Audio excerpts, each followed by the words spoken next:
The virtuous. With thunder and heavenly fireworks must one speak to indolent and somnolent senses. But beauty's voice speaketh gently.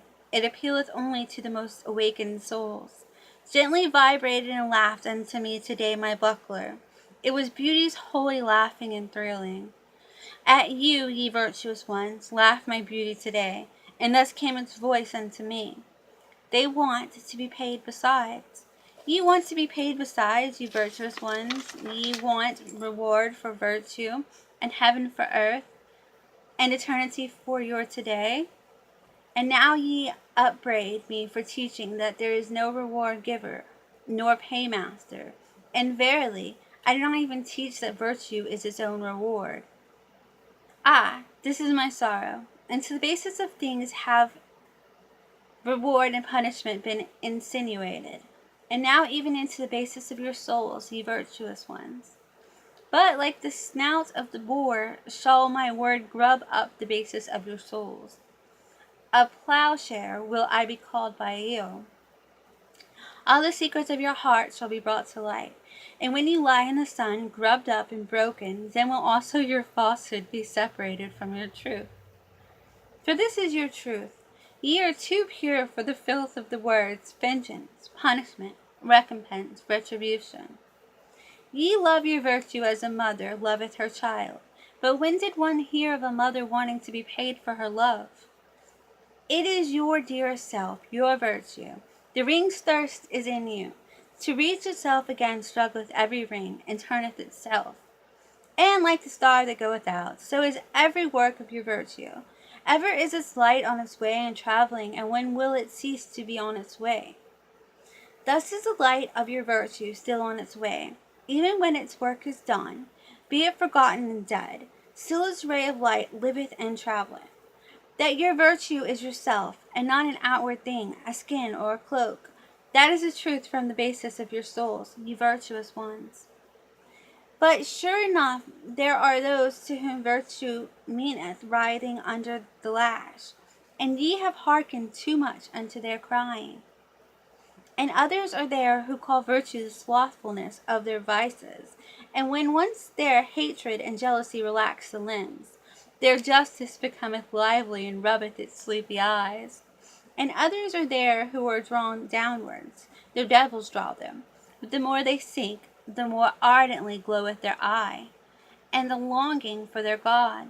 Ah, their crying also hath reached your ears, ye virtuous ones.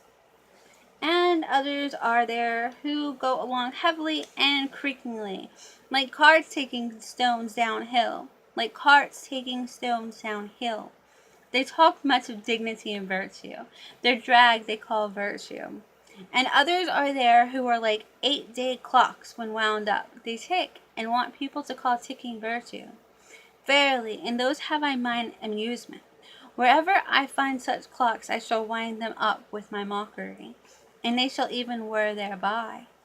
And others are proud of their modicum of righteousness, and for the sake of it do violence to all things, so that the world is drowned in their unrighteousness. Ah, how ineptly cometh the word virtue out of their mouth. And when they say, I am just, it always soundeth like, I am just revenge.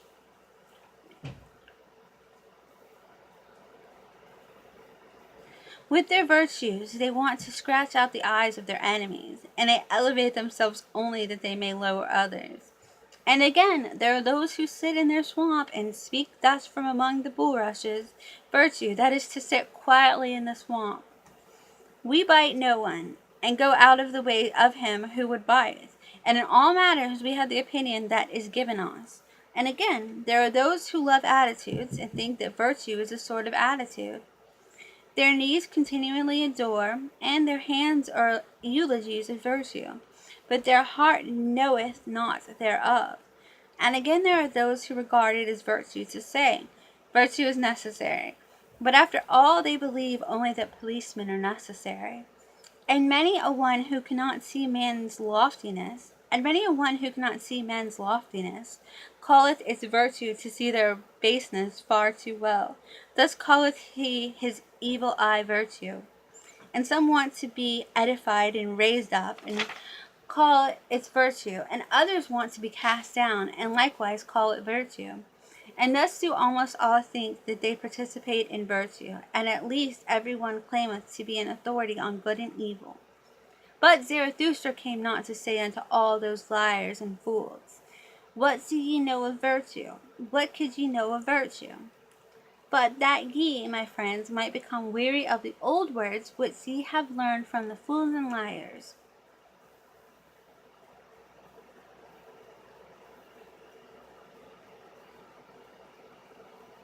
And thus do almost all think that they participate in virtue, and at least every one claimeth to be an authority on good and evil. But Zarathustra came not to say unto all those liars and fools, What do ye know of virtue? What could ye know of virtue?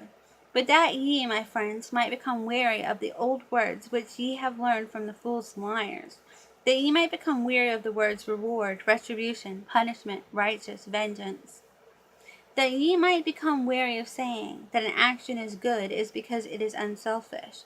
Ah, my friends, that your very self be in your action, as the mother is in the child. Let that be your formula of virtue. Verily, I have taken from you 100 formulae, and your virtues favored playthings. And now ye upbraid me, as children upbraid. They played by the sea, then came there a wave and swept their playthings into the deep. And now do they cry? But the same waves shall bring them new playthings, and spread before them new speckled shells. Thus will they be comforted. And like them shall ye also, my friends, have your comforting, and new speckled shells. Thus spake Zarathustra.